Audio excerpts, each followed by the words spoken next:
Nothing gives you sweeter dreams than sleeping alongside your kitty, but if you're not careful, those sweet dreams can turn into nightmares. Sleep is a uniquely vulnerable time for your cat, and as such, it can be very easy to accidentally damage your bond with them if you mess up at bedtime. In this video, we're going to be looking at 8 mistakes that well-meaning cat parents make while sharing a bed with their cats that can damage the bond between cat and owner, possibly forever.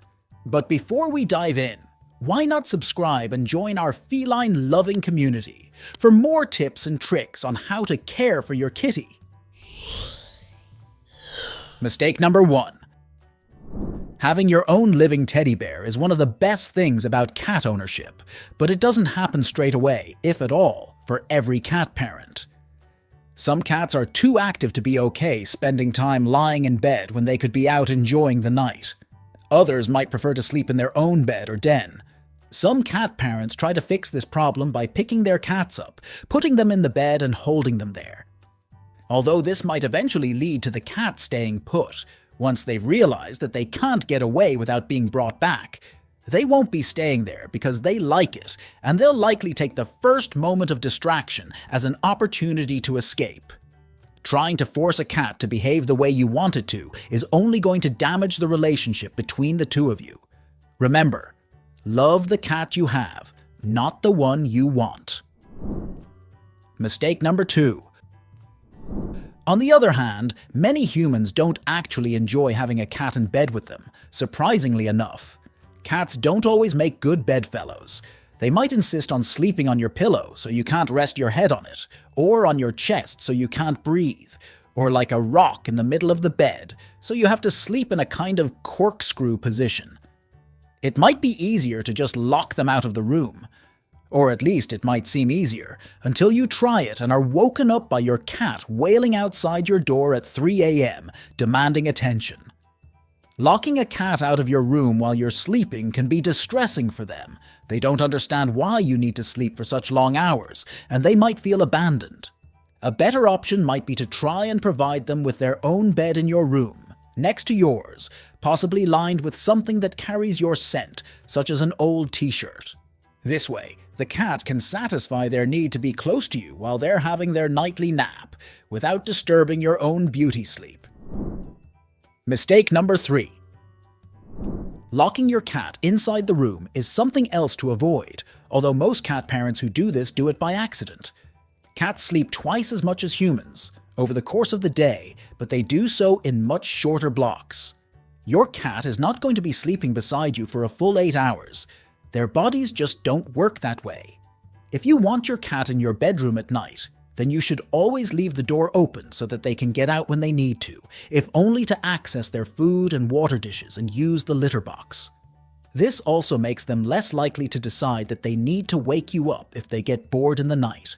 Cats who get locked in one room at night will usually pick up on the pattern and start avoiding that room around bedtime, making them much less likely to sleep in bed with you, as well as damaging the trust between you. Mistake number 4. Cats are very fond of routines, as you'll know if you've ever been 2 seconds late with their dinner. Knowing what's going to happen next and when it's going to happen helps them feel confident and safe, and this absolutely applies to bedtime. You might notice your cat becoming anxious if you start to stay up past your usual bedtime, and possibly even meowing or trying to pointedly lead you to the bedroom. Unfortunately, even though you haven't had a set bedtime since middle school, your cat might be very keen on enforcing one. Disrupting their regular routine too often can cause your kitty to become anxious and irritable, and if they associate those feelings with you, then they'll probably be less willing to involve themselves in your activities. Mistake number 5. Nothing cuter than seeing that furry face peeking out from underneath the blankets, like they're emerging from their own little cave. But although it may look cute, you shouldn't put a blanket over your cat's head in order to set up this response. Cats often enjoy going under blankets on their own, not only because of the warmth and the sensation of being hidden from predators, but also because your blankets carry your scent and therefore make them feel safe. However, they're unlikely to enjoy being randomly ambushed by a blanket. If you do it too often, they're likely to find it annoying or even scary, and it will make them cautious about being around you. Mistake number 6. Cats are much smaller than humans. It's what makes them so cute, but it also makes it very easy for us to accidentally hurt them. Fortunately, your adult cat is unlikely to be killed or seriously injured by you rolling over on them in your sleep. You're big, but you're also slow, and cats tend to have very quick reflexes when it comes to that sort of thing.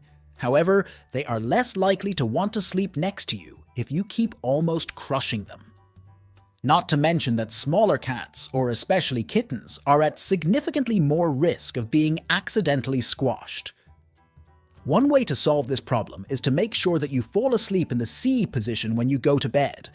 This involves lying on your side with your back curved around your cat, with the arm that's closest to the mattress stretched out in front of you over your cat's head, while you use your other hand to stroke them.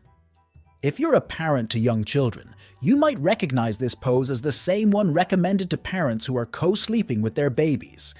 It's so effective that mothers who are breastfeeding will actually instinctively form this pose when they sleep, as an evolutionary adaptation to keep them from rolling onto their babies. If it's good enough for kids, it's got to be good enough for kitties. Mistake number 7.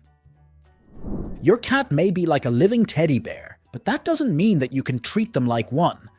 Cats will likely differ when it comes to how much contact they allow when they're in bed with you. Some cats will want to sit by your feet so as to put themselves at minimal risk of a cuddle attack in the night, while others will be happy lying next to you and being petted while you wait to drop off. Some might even let you gently wrap your arms around them. Squeezing a cat, however, is basically never going to be acceptable. Humans are much stronger than cats, and therefore, what seems like a relatively light squeeze to us can be much more intense for them. Cats also like to know that they can leave the bed whenever they want, which is hard when they're being held prisoner by your hug. If your cat doesn't feel comfortable in your bed, then they might just decide that they won't be sleeping in it again. Mistake number 8. Nobody likes that feeling of waking up in the middle of the night and being unable to get back to sleep, counting sheep in your own breaths, feeling like you're the only person in the world who's still awake. It can be tempting to try and wake your sleep partner up, just so you have somebody to interact with, but just like human bedmates, cats don't like being woken up unexpectedly. In fact, as animals that evolved in a world where they had to be constantly worried about predators coming to eat them, cats are even less keen on being unexpectedly woken up than humans are. Your cat may find your wake-up call startling or scary, and end up jumping out of bed in fear.